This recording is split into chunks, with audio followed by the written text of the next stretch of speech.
welcome to your 5 minutes with Seatrade Cruise, your roundup of the week's top stories, today brought to you by our sponsor, the Port of Tarragona.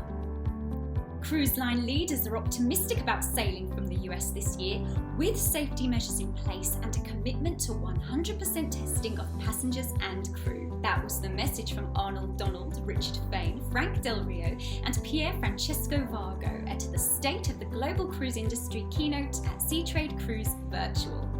In their first joint conference appearance in 2020, the Big Four leaders pointed to the largely successful resumption of cruising in Europe, protocols emerging from the recommendations of the Healthy Sail Panel and other experts, and a commitment to universal testing as reasons for having confidence. Fain, chairman and CEO of the Royal Caribbean Group, said, "We're at an important tipping point, the time seems right, all the forces are coming together." Testing of passengers and crew has been agreed to by all CLIA members worldwide, expanding the industry's earlier commitment to universal testing for all lines, subject to the US no-sail order.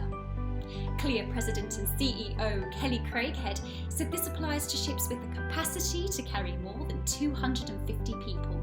The winners at this year's Seatrade Cruise Awards were Mario Ferreira, chairman of Mystic Invest, A&K's David Vass, Universal Marine Medical, Unimed, Barbados, CLIA Australasia's head of training Peter Collar, Alaska's Icy Strait Point, Intercruise's Shoreside and Port Services, Scenic Eclipse, Silver Sea Cruises and Vicand. The virtual ceremony took place on Tuesday. The awards were presented by Seatrade Cruises' Mary Bond, Ingo Sorensen of Principal Sponsor Oracle Hospitality, as well as Cruise Baltic's Klaus Bodka and V-Ships Leisure's Per Bjornsson as individual award sponsors.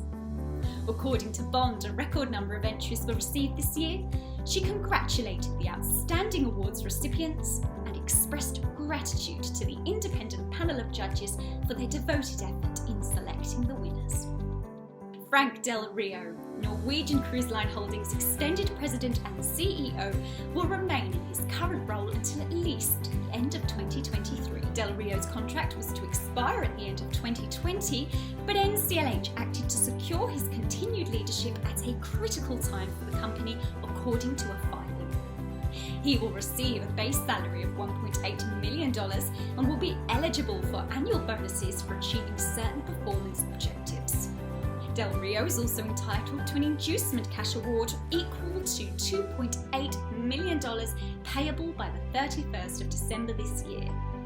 Del Rio's total 2019 compensation was valued at $1.8 million.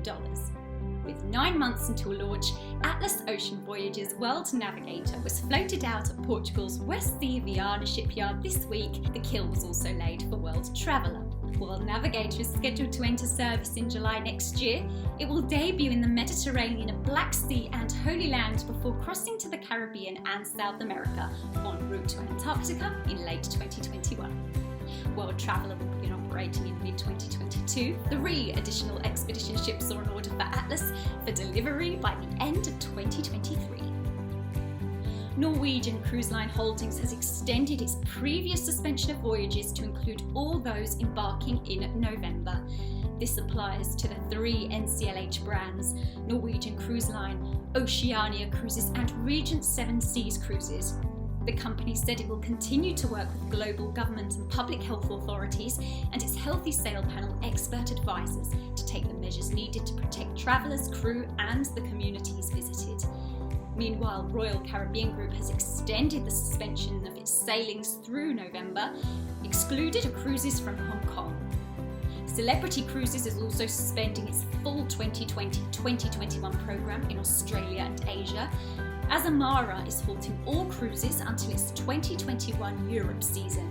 It includes 2020-2021 Austral summer sailings throughout Australia, New Zealand, South Africa and South America.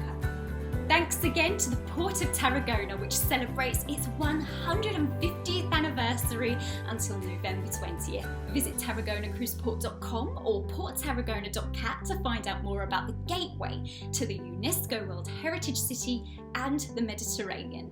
And check out their video. Thanks for watching.